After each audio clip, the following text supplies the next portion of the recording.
नमस्कार। आज आम लंच रही उषुना भात, चिकेन तरकारी, पापड़ आउ बंधाकोबी पत्रर पिठो आ कखारु फुल पिठो साग खरड़ा।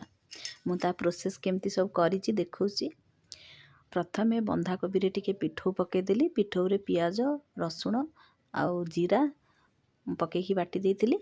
पिठो माने चाउल को अरुआ चाउल को तापर से लुण हल्दी पकेदेली। तावा ततेकी से सोरिष तेल देदेली। जमती ताती गला तेलटा ताऊपर एमती गोल गोल साइज रो बड़ा साइज रो सेव करके पकेदेली हाथ रे। देखंतु तापरे आ कखारु फुल पिठो करथिली पियाज पकेकी ताकू भी पकेदेली। तबे देखंतु एबे उल्टौची ताकू गोटे पट साइड टिके हो गला परे ताकू टिके उल्टे देबे। मु आपण पई वीडियो करिकी आनीची। जदि भल लागुची प्लीज लाइक करंतु, कमेंट करंतु। तापरे साग को काटिकी रखी देइतिली। साग को टिके भाजी देली। तापरे डाली पकई ताकू खरड़ी देली।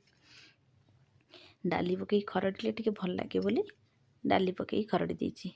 तापरे सोरिष तेल कड़ाई रे देली। कहीं एबे चिकेन टा करिबा। चिकेन पई कसिया पई सोरिष तेल आगे पकईदेली। तापरे तेल जमती ताती गला पियाज पके पियाज को टिके समय भाजी दवा। मु तो रेसिपी सब देइची आपण मानकु चिकेन केमती करची कोन हेले भी खाली टिके वीडियो कर देइची आपण माने देखिए बोली। तापरे मसाला को पकईदेली। पियाज अदा रसुण सुखिला लंका जीरा धनिया सब बाटी देइथिली। पकईके मसाला को टिके समय कसिदेली। ताकू टिके पानी पकईदेली लगी जाउथला बोली। एपटे बसईथिली भी आउरी पिठौथिला बळीथिला। एपटे बसईथिली से होउथला। एपटे देखंतु मसाला को कसुथिली।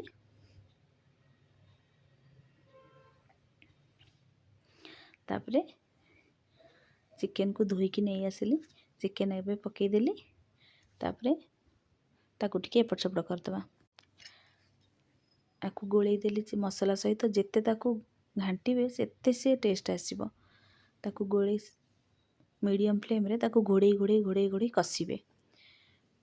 मसाला रे चिकेन टा जेते समय कसिबे सेते टेस्ट आसीबो। देखंतु एबे कसी हे गला। मो फुल वीडियो आनिने लॉन्ग हे जिवो। आशा करछि वीडियोटी आपन भल लागिथियो। जदि भल लागुछि प्लीज लाइक करंतु।